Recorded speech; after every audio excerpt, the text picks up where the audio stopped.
Hello and welcome back to another video. I've been having so much fun doing these first line videos. So I wanted to go through my secular favorites to see what kinds of first lines they have.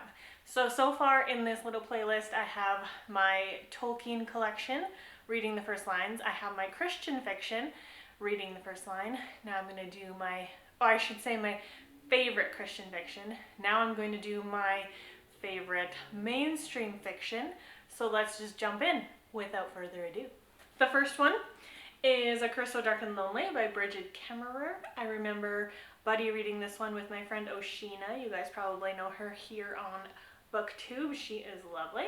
We read this trilogy together, and the thing is, this is one of those rare instances where I was able to read it, this first book anyway, with my eyes, because it was so fast-paced and interesting that despite it being in first person, I was still able to read it, which is amazing. So let's see what the first line has for us. There is blood under my fingernails. Yep. Simple, to the point. It doesn't give too much information as far as the world or the character or anything, but it does give you a situational, peek at what's going on in that current moment where something happened and she's got blood under her fingernails. So now you're wondering, what happened? What could have possibly happened? Is it her blood? Is it someone else's blood? Like, where did this situation come from? So, really like that. And I do want to rank these books like I have in the past. So I don't have a screen where I can see myself, so I do not know if you'll be able to see the stack, but the stack is going here. I don't know if you'll be able to see that. Can you see that? I hope you can see that. And when it comes to series, I'm only doing the first book in the series. I just don't want to do every book in the series because I feel like we'll be here so long then. But the next book is Queen of Hearts. This is book 1, I believe. I don't like it when books aren't numbered. Like this one isn't either, actually. There should definitely be like a 1, 2, 3 indication on the spine, on the front, something.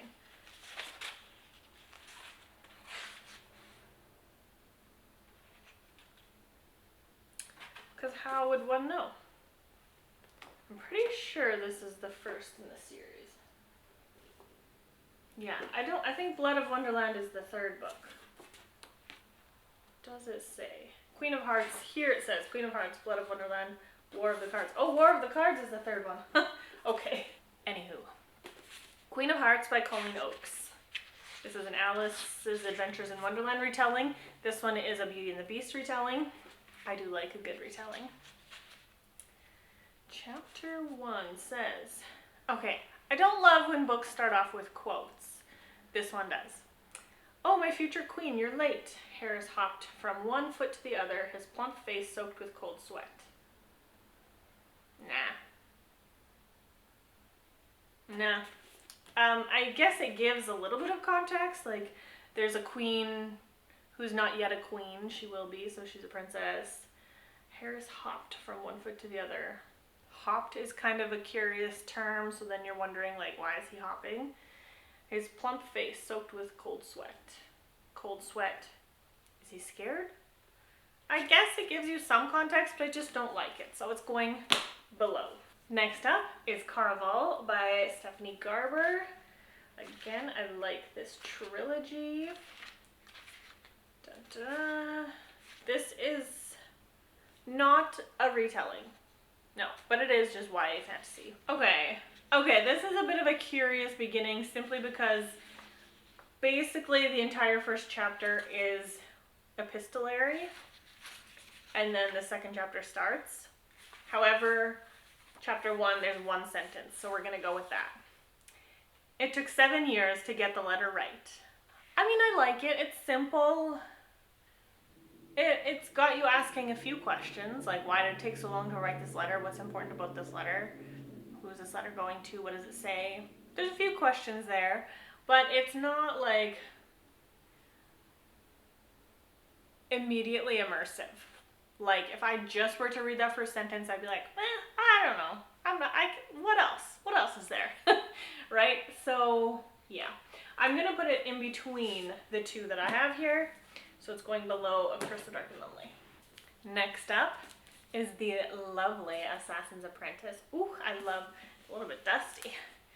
I love this book and this series so much. I have not completed the entire Realm of the Elderlings yet. When I do, I'm going to have to restart the series. Even though I know it, I would still want to refresh my memory before I continue. So yes, Assassin's Apprentice by Robin Hobb. Let's see what how chapter 1 starts.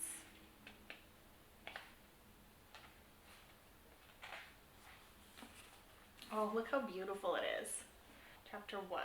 My pen falters, then falls from my knuckly grip, leaving a worm's trail of ink across Fedrin's paper. Fedrin, yeah. My pen falters, then falls from my knuckly grip, leaving a worm's trail of ink across Fedrin's paper. I don't like it. I don't like it. It's not giving enough. And it's, I don't know, I don't like knuckly grip. I don't like that phrasing. I don't like this one, guys, which is really sad because I really love this book and this series. How does it compare to the bottom we have, the Queen of Hearts? The Queen of Hearts was a quote, and I really don't care for quotes to start a book. So I'm going to put this one below these two. Next up, Senlin Ascends by Josiah Bancroft. I have not finished this series actually, but I guess let's see. I opened it up to chapter 1, but let's see if there's a prologue. No prologue. Okay. Chapter 1 of Senlin Ascends. It was a 4-day journey by train from the coast to the desert where the Tower of Babel rose like a tusk from the jaw of earth. It was a 4-day journey by train from the coast to the desert where the Tower of Babel rose like a tusk from the jaw of the earth. I like it. I like it. It isn't like, I'm not left needing to know more, but I am left a little intrigued. It's a 4-day journey, so this person lives, you would imagine, 4 days away from this Tower of Babel that rose like a tusk from the jaw of the earth, so that implies there's not a lot around it with any height. It's like its own height. Everything around it is short. So it's kind of maybe I don't want to say an eyesore, but like a very obvious, prominent thing. And then you have from coast to desert. So you're given a bit of landscape.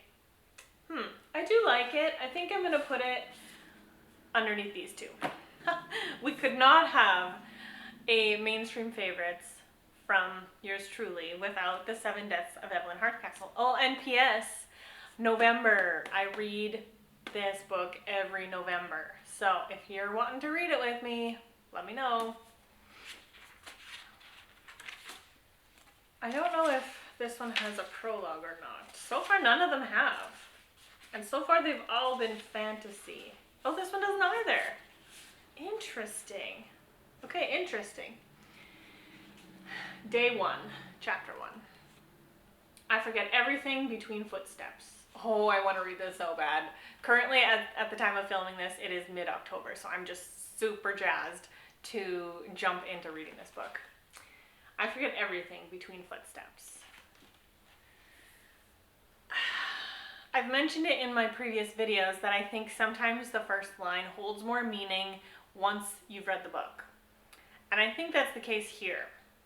If I were to just read that, it is good. I forget everything between footsteps.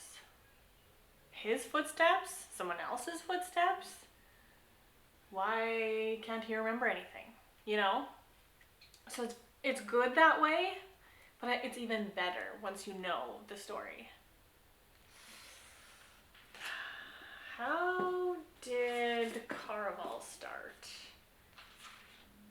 It took 7 years to get the letter right. Okay, I think it's better than that one. So we're gonna put it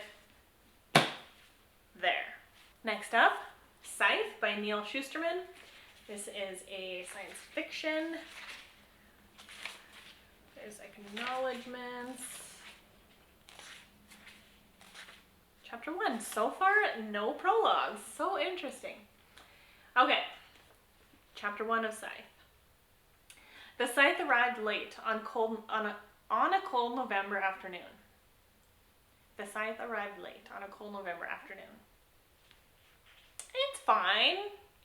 It's not a bad start by any means, but I think it's just kind of like, yep, that's the start to a story. I guess without knowing the context of the story, Scythe is immediately this tool, this old-timey farming tool is a scythe. So then you're like, there's a tool? Who are they referring to as scythe? It's not capitalized, so this tool arrived on a cold November afternoon? Maybe there's some questions. I don't know. I think I'm gonna put it below Send Lynn a Sentence. Let's try Cinder by Marissa Meyer. Marissa Meyer? Do tell. This is a YA retelling of Cinderella. It is science fiction. Usually YA retellings tend to lean fantasy, but this one is science fiction. So again, no prologue. I'm so surprised. Like, interesting. Okay, the first line of Cinder is, the screw through the Cinder's ankle had rusted, the engraved cross marks worn to a mangled circle. The screw through Cinder's ankle had rusted, the engraved cross marks worn to a mangled circle. I don't understand the engraved cross marks worn to a mangled circle. The engraved cross marks? They're engraved? Oh, of the screw head. So it's like is that a Phillips screw? Okay, so it's like an X. I would say an X, not really a cross. An X. And I wouldn't really call that engraved either. Worn to a mangled circle because it's been put in and out so often. Okay, well, I do find the wordage a little bit weird in that regard. I do like the screw through Cinder's ankle had rusted. So like, why is there a screw through somebody's ankle, and who's Cinder? Cinder's a person? And why does she have a screw through her ankle? And then once you understand what's going on, why has the screw been put in and out so often? Okay, there's some questions. Don't love the wordage that was used to explain what was going on. I found it quite confusing. So I think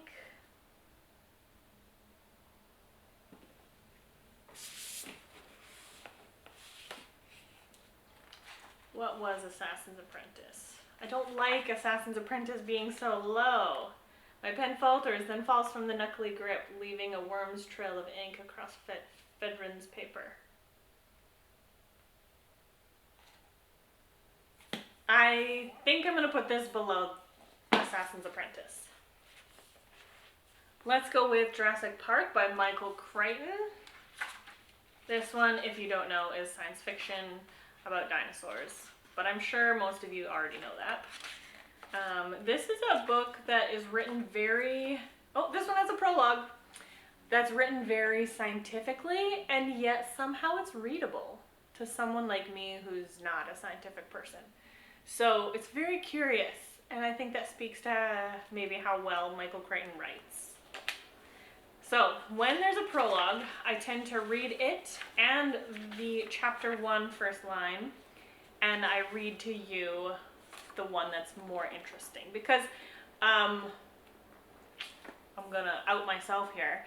I used to skip prologues, honestly. Yeah, I know.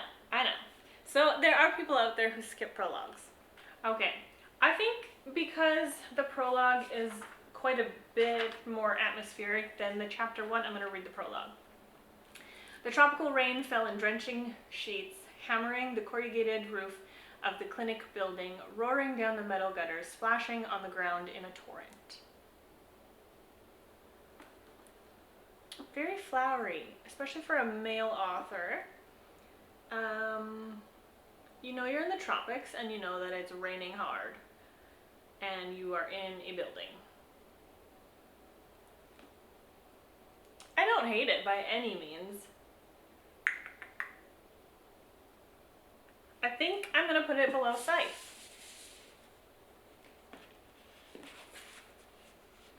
Okay, and this will be the last one for my mainstream favorites. Now, of course, I can only use the ones that I own, so I do have other mainstream favorites that I don't own, but I can't really use those because I don't have them. So the last one will be Incarceron, which from Catherine Fisher, which is a YA sci-fi. This looks like chapter 1, so I don't think... We only had one prologue in this whole list of books, guys. Okay, chapter 1 of Incarceron is... Finn had been flung on his face and chained to the stone slabs of the transitway.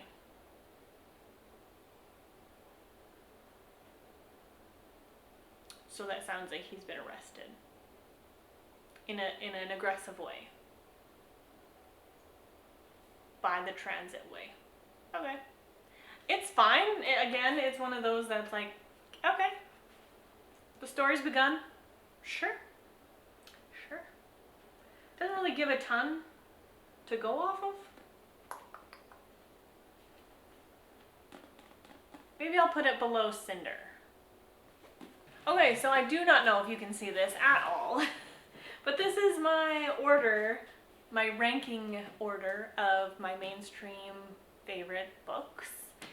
I would say most of them are YA, a handful of adult, and then most of them are fantasy with a handful of sci-fi.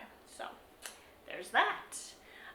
Let me know if you guys are enjoying this series. I'm very much enjoying this series. I have a couple other ones that I want to do yet in this series, and I think it's just going to be a lot of fun.